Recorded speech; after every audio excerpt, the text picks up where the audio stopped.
Some viewers may find this disturbing. Viewer discretion is advised.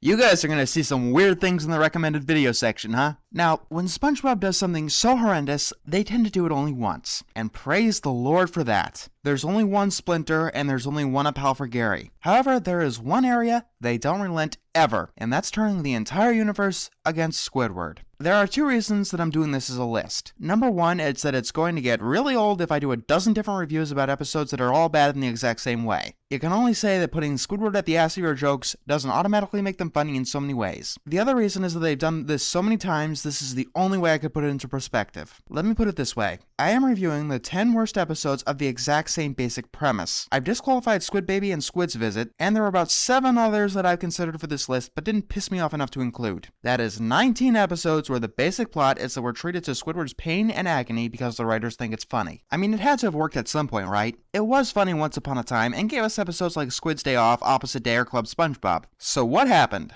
What makes it funny in those episodes and not in Squid Baby or Squid's Visit? Okay, that answer's pretty obvious. The former aren't as creepy as fuck or put their targeted ridicule in a diaper. But if it was a common and accepted plot thread, how did it get so terrible? Well, I know the answer to that already, but for the sake of humor, let's say I don't and find out why.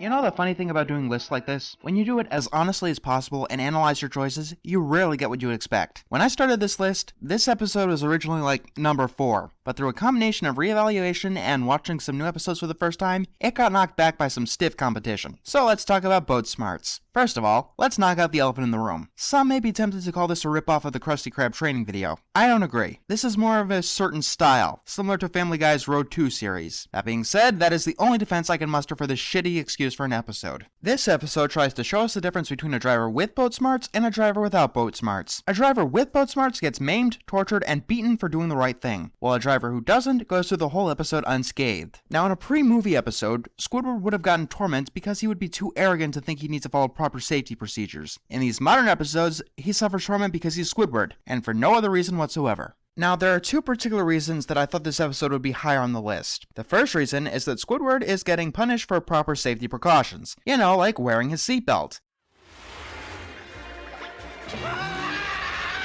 Well, at least he had his seatbelt on. Yeah, I'm not going on the whole agenda that SpongeBob is trying to teach things like the fun of unemployment, and it normally gets a pass from me on stuff like that. But this episode is trying to present itself as, you know, educational. If it's parody, do it right! The other reason is that fucking stinger at the end. Looks like you guys forgot your boat smarts! Ah! That line there, said by someone with no boat smarts to two people with boat smarts, guaranteed it a spot on this list. I mean, that is just one of the most infuriating lines an episode could end on. Okay, not the most infuriating, but it's gotta be up there.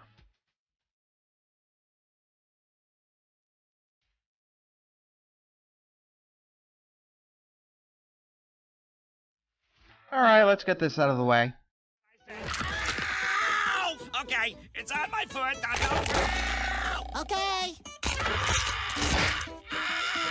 Yeah, that one moment single-handedly brought this episode into infamy, and it places on most people's worst list even higher than the Splinter, which I really personally don't understand. I guess you could make the case that the toenail scene is more relatable than the Splinter, and the Splinter is technically cartoonish and over the top, but I'd rather have like 10 seconds than an entire episode based around pain, gross out, and misery. What's surprising to me is that Jean Charmot's, you know, this fucker, had absolutely nothing to do with this episode. It looks like more than one person on the writing staff has got some serious gore fascination going on here. You know, I pretty much already talked about his gore as much as I could in that review, and I keep calling House Fancy the reverse The Splinter. The Splinter is an episode that's loaded with gross out and shoehorns in some Squidward torture porn. House Fancy is an episode loaded with Squidward torture porn that's got gross out shoehorned in. They do have one thing in common though. If you don't care about gross out, both of these episodes are fucking boring. I mean, it's not as boring as The Place The Thing, which was one of the candidates for this list, but it's up there. Excellent! Squilliam's got a great house filled with all kinds of riches. If I cared, I'd be watching people make sim houses on YouTube. I mean, there's one point where Squilliam shows the host a gilded doorknob, and he acts like he's got a fetish about the thing, and when Squilliam shows him a ton, he acts like he doesn't fucking care. SpongeBob enters the plot because he flat out admits that he was spying on Squidward, and for the majority of the episode, nothing happens.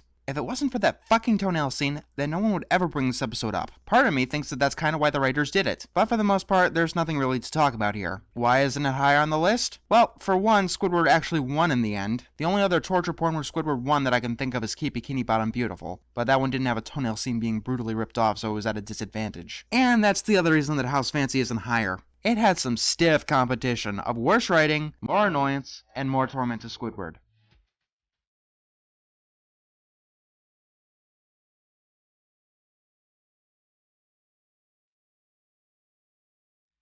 Do you want to know exactly where SpongeBob went wrong? Like, the exact day? May 20th, 2005. The day that Good Neighbors aired. A plot revolving around Patrick and SpongeBob annoying Squidward wasn't anything new, but at the time, this was the worst possible way they could have done it. Issue number 1. Squidward wasn't being an ass or arrogant or anything at the beginning of the episode. He was just trying to enjoy his Sunday, the only day of the week he had off. Which is weird because the whole earlier episode revolved around Squidward lamenting the fact that he didn't get Sundays off. Yeah, even as a kid, I noticed problems about this episode. The episode goes on and on with Patrick and SpongeBob annoying Squidward and eating up his Sunday. The biggest problem with this episode is how incredibly stupid they are. They only finally realize that they made some kind of whoopsie when Squidward yells at them and finally manages to break through their thick skulls. You guys might want to savor this because as far as I can tell, this was the last time that anyone ever managed to break through their stupidity. And it only barely works. And that's only because it's in service to the plot. Squidward gets a security system, but because SpongeBob and Patrick are coming in to apologize, the security system doesn't see them as a threat, because that's exactly how security systems work. Then the episode loses all logic as the security system kicks Squidward out of his house as it goes on a rampage to destroy Bikini Bottom. I don't know why it goes on to destroy Bikini Bottom. Does it make any logical sense? No. Is it necessary to the plot? Not really. Is it even remotely funny? Not in the slightest. Then the episode ends with Squidward getting a summon to clean up Bikini Bottom for every Sunday for the rest of his life. So the episode comes off as Squidward getting punished for not taking it in the ass when SpongeBob and Patrick want to torment him. It makes you wonder why he doesn't get a restraining order against them. Well,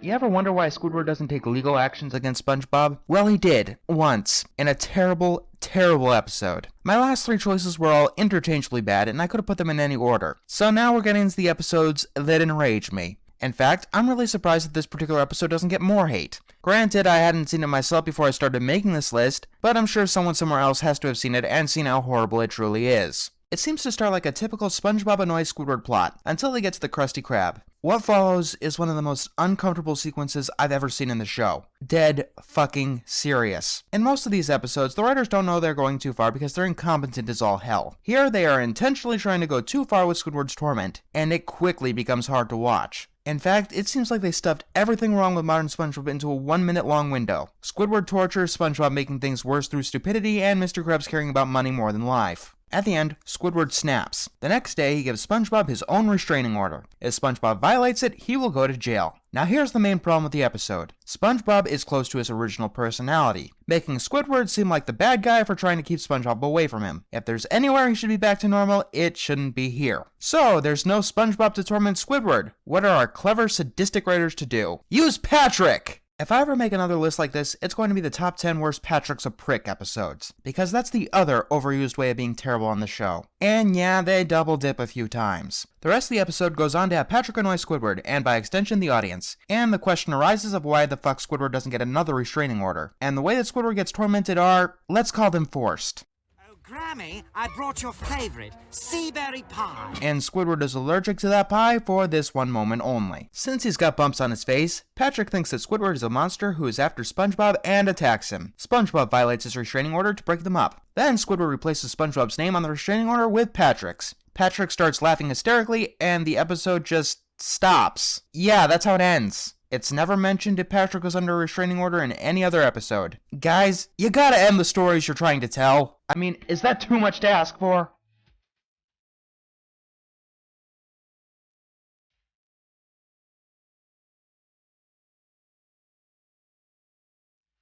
Hey, do you guys want to see a worse version of House Fancy? No? Well, too bad, because they made one! Presenting Pineapple Fever. No, seriously, it recycles the episode point for point. Like, out of nowhere gore for having the sake of out of nowhere gore! Yeah, I assume that no one talks about probably one of the most gruesome moments of the show because House Fancy did take all of its thunder. Most Squidward torture porns have the entire plot revolve around him. You know, it shows us a day in the life of Squidward. This episode shoehorns him in solely to torture him. I'm completely serious. After a weather report says a storm is coming, Patrick and SpongeBob begin doing a bunch of construction, because that's what you do during a thunderstorm. This gets Squidward to rip his eyebrow off and angrily storms over to SpongeBob's house, in which the aforementioned storm stops him from walking 5 yards without getting drenched by undersea rain and zapped by undersea lightning. I hear that that's a real problem off the coast of New Zealand. So Squidward is forced to tolerate SpongeBob and Patrick's stupidity. See? Squidward, the lights went off. Yes, they did. When you turn them off. Why was that line even necessary? At a later point, we see that the house gets zapped by lightning. That'd be an excellent excuse to have the power go out. This is another episode where the majority of the plot is spent on nothing happening. And if you haven't guessed by now, that's an aspect of modern SpongeBob that I don't fucking like. If you're not going to do anything with the plot, at least try to be funny. Then after being trapped in a storm for a couple of hours, all three of them go insane. Yeah, they go batshit crazy, completely unprompted and out of nowhere. I mean, I could believe it if they were trapped in SpongeBob's house for like a week, but as far as I can tell, they've only been in there for one afternoon. And considering that anything goes with SpongeBob and Patrick, I can believe that they're just playing crazy. But I highly doubt that being denied one single meal would drive Squidward to insanity. The storm ends, and Squidward runs outside of the house, only to find that it's on top of a tornado for some inexplicable reason. And for some inexplicable reason, we're only halfway through the list. Curse you from Blunder.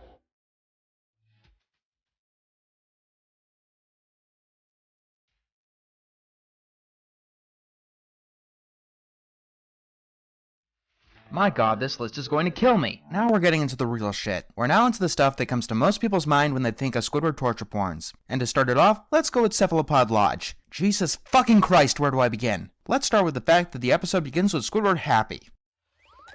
What is it about the third Wednesday of every month that makes Squidward so happy? Why the fuck do you care? Even if it's an anomaly, why don't you just mind your own fucking business and let him be happy? A trenchcoat walks in and tells Squidward that tonight is the big night. And so SpongeBob and Patrick, for some reason, decide to follow Squidward to his secret place. Why? I have no fucking clue. The episode forgot to establish it. So immediately, our supposed protagonists are pretty much stalkers butting into someone's business that they shouldn't even be remotely interested in. And they follow him to a pyramid in the middle of nowhere. Squidward meets up with a door guard and is led inside the building. You guys want to remember him for me, please? We see that it's a large gathering of cephalopods, and some strange ritual begins. There's apparently an initiation ritual, where the new recruit is stung by a moray eel, which is apparently their arch nemesis. You know what? I'm done questioning their marine biology skills. If they want to say a cat can breathe underwater, fine. I don't fucking care anymore. I'll stop questioning it if it means we can move on faster. SpongeBob and Patrick have somehow materialized past the door guard and start cheering on. Squidward accidentally reveals that he knows them,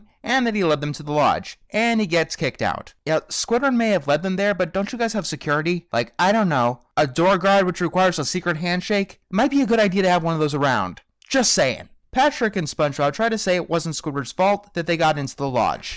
If it wasn't your fault, and it wasn't Squidward's fault, whose fault was it? Maybe it's your fault. You know, seeing how you're the door guard, that's a distinct possibility. Then the rest of the episode shamelessly rips off Good Neighbors, and like Pineapple Fever above, just does everything 10 times worse. Squidward is continually put into physical pain and embarrassment, and like I said earlier, it's riding on the heels of SpongeBob and Patrick stalking Squidward for something they shouldn't remotely care about. Eventually, Patrick and SpongeBob get dressed in a giant sock, because apparently it looks like a moray eel. Just roll with it, it'll be over faster. It almost gets him back into the lodge, but Patrick and SpongeBob give him up again, and the episode ends on one of the worst notes of this entire list. But you'll have to pass the initiation again.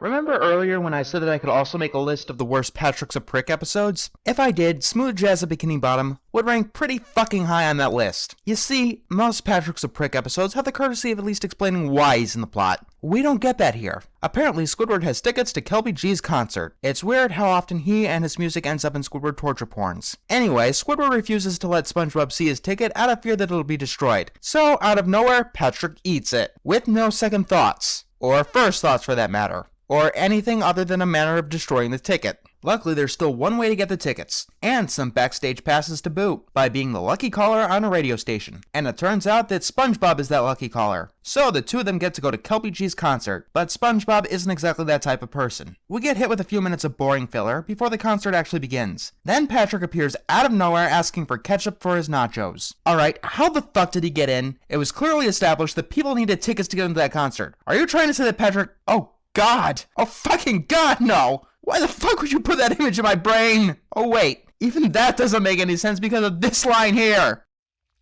You're probably not gonna get that back before showtime. All it would have taken is Patrick mentioning that he had a ticket of his own when he fucking ate Squidward's for no fucking reason. Then Patrick eats Squidward's backstage pass, and then he eats SpongeBob's backstage pass. I'm a little bit rusty on the basics of comedy, so someone is gonna have to tell me how in any way is seeing someone in a constant state of misery funny? This is a serious question, by the way. The answer is that it's funny if that character is an unlikable asshole. We like to feel a sense of catharsis or justice. Back before the movie, Squidward was an arrogant asshole. He deserved consequences in episodes like Naughty Nautical Neighbors. I think the writers believe that his assholeness carries over to other episodes, but unfortunately for them, it doesn't fucking work that way. Even if it did, they've gone above and beyond with his torment. In this episode, all Squidward wanted to do was see a concert. He wasn't rubbing it in anyone's face, and he wasn't being a jerk. And then Patrick gets up on stage where the bodyguards promptly beat the tar out of him. Oh, that's what would happen if this episode had any semblance of logic. No, instead he's allowed to use the microphone and make a restaurant order. And this guy, who is stupid enough to think that a jazz concert is a fast food place, is smart enough to dodge bodyguards, which have finally come out. Took them long enough, and the patrons seem pretty happy with the guy who just ruined their concert and start carrying him away. Squidward tries to get back the backstage passes from Patrick. They get stopped by a guard and are told to go back to their seat, where someone is taking them both. Correct me if I'm wrong, but don't concert tickets entitle you to certain seats? I mean, the two of them won front row seats earlier. That's what the guard just now was for, right? Writers, that brain of yours is getting a little old and dying. It needs exercise or it's going to vanish completely and you will die in your own excretion. I am telling you this for your own good because it'll be a happy day from you when that finally happens. So Kelpie G, who ignored Patrick, throws SpongeBob and Squidward out of the building. And somehow Patrick got backstage because, well, this is a Patrick's a Prick episode. And once again, how the hell did he... You know what? Never mind. We are not going back there.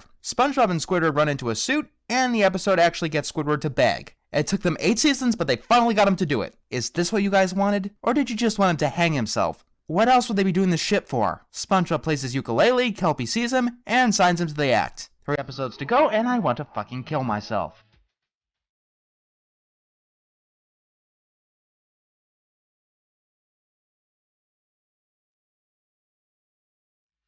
Yep, boating buddies. The most infamous Squidward torture porn is only number 3 on this list. When I started making this list, everyone thought this would be my number 1. Hell, even I thought that this would be my number 1. But doing my research, watching these episodes again and again, I found that I hate not 1, but 2 Squidward torture porns more than this fucking episode. It's not like I don't hate this episode though. And it's not like I don't know why people hate this episode. Remember when I said that Squid's Visit wasn't the creepiest episode of the show? That's because, to me, this episode is. Because this episode is creepy. It's intensely creepy. It's unwatchably creepy. Let's start with the fact that SpongeBob decides to annoy Squidward because he was just breathing. When Squidward decides to go away to ignore him, SpongeBob decides to chase him down. Why? Because Squidward left his car keys behind. Yeah, Squidward has a car in this episode, which gets him to run through a stop sign, which forces him to spend a day in hell. Yeah, Squidward has to go to boating school. Fan-fucking-tastic. Have impeccable boat smarts. Don't fucking remind me. And as you might imagine, SpongeBob is there. Now here's an interesting fact. For this entire episode, Mrs. Puff seems to have forgotten how horrible that SpongeBob is. He is the bane of my existence. Yours too?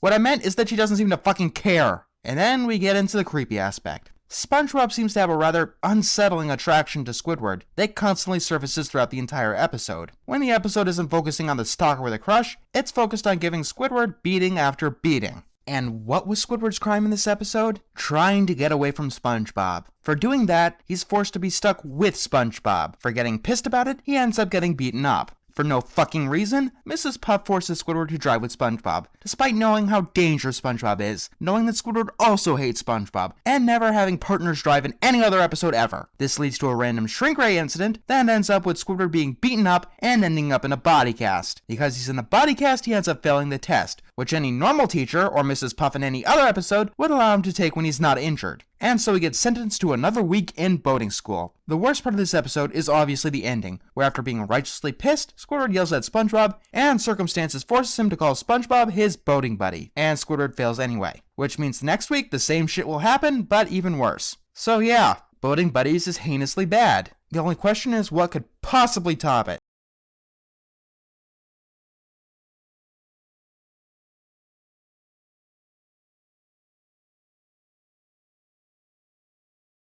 So what outright shoots Choir Boys into the top two? Two words: malicious intent. In most of the previous episodes, SpongeBob tormented Squidward through accidents or complete stupidity. So take one of those episodes and have SpongeBob actively attempt to annoy Squidward, take his dreams away, and hurt him. Don't believe me? Well, the episode starts with Squidward practicing singing in the shower when he passes by his toilet. Don't feel bad. He didn't use me yesterday either.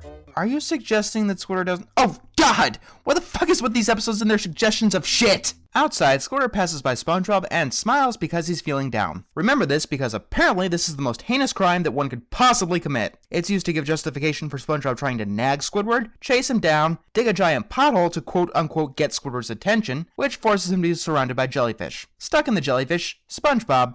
Now I have a captive audience.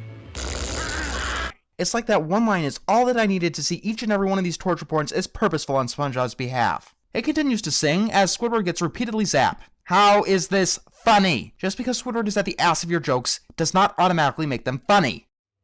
Squidward, could you keep it down, please? I'm trying to find my starting pitch here. Go die in a hole along with anyone who made up this trite. Surprisingly, Zeus Service and Casey Alexander aren't behind most of these Squidward torture porns. They're only behind 2 of them so far. Now the guys you want to blame are Aaron Springer and Richard Purcell. At least one of them has written for every episode on this list with the exception of Restraining SpongeBob. But that episode had Paul Tippett, the head honcho himself. So at least one of those guys seems to have a very real vendetta against Squidward. Let's deal with Richard Purcell first. He was a writer on Ren and Stimpy's adult party cartoon. Moving on. Aaron Springer is a different beast altogether. Most people know that he wrote on SpongeBob back when it was good, working on episodes like Band Geeks. Do you know what else this guy did? No, seriously, take a guess. You'll never get it. This guy wrote for Samurai Jack. 3 of his episodes were on my top 10 list. There's Losing Your Touch, and then there's Going Fucking Insane. Jesus fucking Christ, that's disgusting. One reason this episode is so high on the list is that we're constantly given terrible singing and annoying throat clearing all the way through. Needless to say, it grates on you. Yeah, this is the only episode on the list that's unlistenable on top of unwatchable. Also, SpongeBob suddenly gets the ability to sing greatly and upstages Squidward at the men's chorus. So yeah, we have an episode where Squidward does next to nothing wrong, SpongeBob continually torments him to a severe degree and does it knowingly, and SpongeBob wins in the end. What could possibly be worse? Person man, hit on the head with a frying pan, lives his life.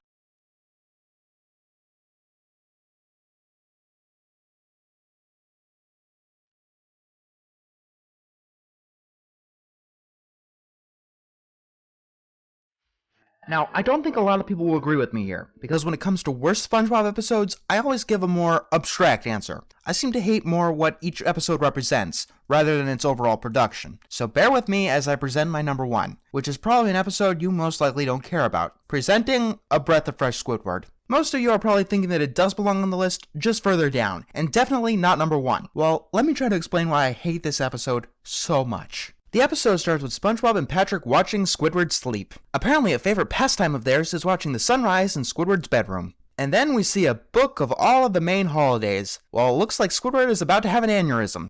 Do you remember what I told you happens to my brain every time I see you? Whenever Squidward sees us, the storm clouds in his brain roll in and a nasty storm rages. Squidward's happy gland is forced to take shelter in the recesses of his mind.